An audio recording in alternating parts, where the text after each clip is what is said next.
Hi everyone, welcome to Sona sweet and spicy recipe.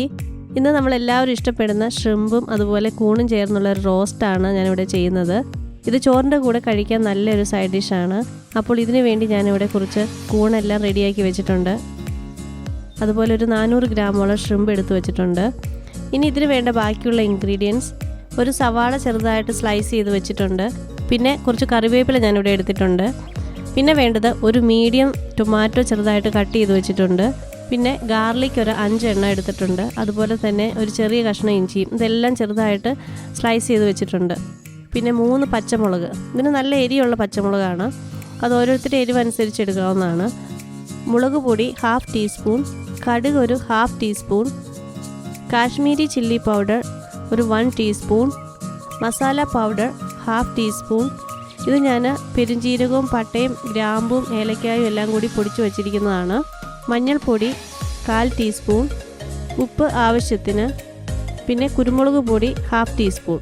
പിന്നെ ഇതുണ്ടാക്കാൻ വേണ്ട എണ്ണ ഒരു 3 ടീസ്പൂൺ.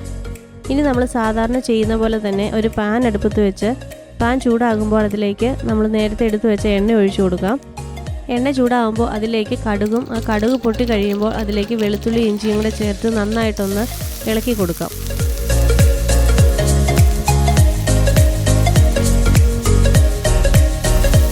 ഇഞ്ചിയും വെളുത്തുള്ളിയും നന്നായിട്ട് വഴന്നിട്ടുണ്ട്. ഇതിലേക്ക് ഇനി നമുക്ക് സവാള ആഡ് ചെയ്യാം. സവാള വഴന്നു കഴിയുമ്പോൾ അതിലേക്ക് നേരത്തെ നമ്മൾ എടുത്തു വച്ചിരിക്കുന്ന തക്കാളിയും പച്ചമുളകും എല്ലാം കൂടെ ചേർത്ത് നന്നായിട്ട് വഴറ്റിയെടുക്കാം. ഇനി ഇതിലേക്ക് നേരത്തെ നമ്മൾ എടുത്തു വച്ചിരിക്കുന്ന പൊടികൾ ഓരോന്നായിട്ട് ആഡ് ചെയ്ത് കൊടുക്കാം.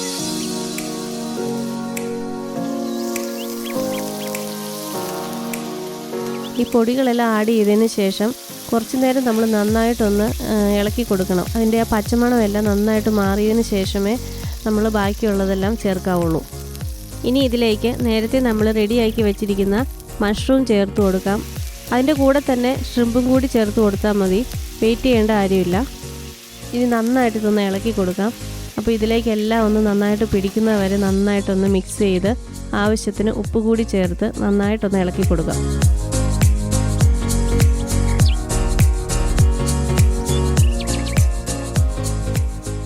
ഇനി ഇതിലേക്ക് 4 സ്പൂൺ ചൂടുവെള്ളം കൂടി ആഡ് ചെയ്ത് നന്നായിട്ടൊന്ന് മിക്സ് ചെയ്ത് ഒരു 8 മിനിറ്റ് ഇത് അടച്ചു വെച്ച് നമുക്ക് കുക്ക് ചെയ്യാം. ഇപ്പോൾ ഏകദേശം ഒരു 8 മിനിറ്റ് കഴിഞ്ഞിട്ടുണ്ട്. ഇതിൻ്റെ വെള്ളമെല്ലാം നന്നായിട്ട് പറ്റിയിട്ടുണ്ട്. ഇത് നന്നായിട്ട് തുറന്ന് വെച്ച് വീണ്ടും ഒരു 3 മിനിറ്റോളം നമ്മൾ നന്നായിട്ടതൊന്ന് വഴറ്റിയെടുക്കണം. ഇനി ഇതിലേക്കൊരു പകുതി നാരങ്ങയുടെ നീര് കൂടി ആഡ് ചെയ്യണം. ഈ നാരങ്ങയുടെ പുളിയും ഇതെല്ലാം കൂടെ വരുമ്പോൾ നല്ലൊരു ഫ്ലേവറാണ്.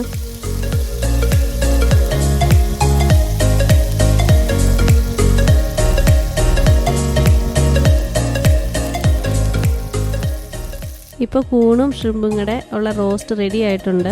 ഇത് ചോറിൻ്റെ കൂടെയൊക്കെ കഴിക്കാൻ നല്ലൊരു ഡിഷാണ്. അപ്പോൾ എല്ലാവരും ഇത് ട്രൈ ചെയ്യണം. അപ്പോൾ എല്ലാവർക്കും ഇത് ഇഷ്ടപ്പെട്ടു എന്ന് കരുതുന്നു. അപ്പോൾ എല്ലാവരും ഇത് ട്രൈ ചെയ്യണം. Thanks for watching and see you next time.